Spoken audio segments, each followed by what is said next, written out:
bordinglar-da, ko'rdinglar, men boshqa narsa kutuvdim. Kutuv boshqa, reality boshqacha bo'lgan holat bo'ldimi? Shunaqa his bo'ldimi? Shunaqa bir holatga sabab bo'ladigan bir vaziyat, muhit bo'ldimi? Menda bo'ldi. Bu ko'proq aniqroq. Nima kutding? Borsang nima ekan? Boshqacha ekan, nima hayratga soldi seni? Meniki endi liberal arts college bo'lgani uchun insonga masalan bitta sohaga tayyorlamaydi-yu. Masalan, filosofiya, politika shulardan tayyorlaydi.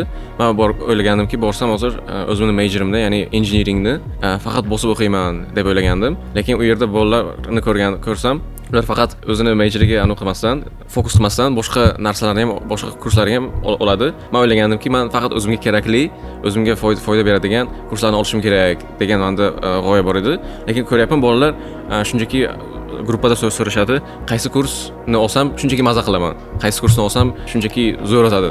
Foydasi haqida so'ramayapti, u majburmi olishga yoki majbur emasmi, u haqida so'ramayapti-yu.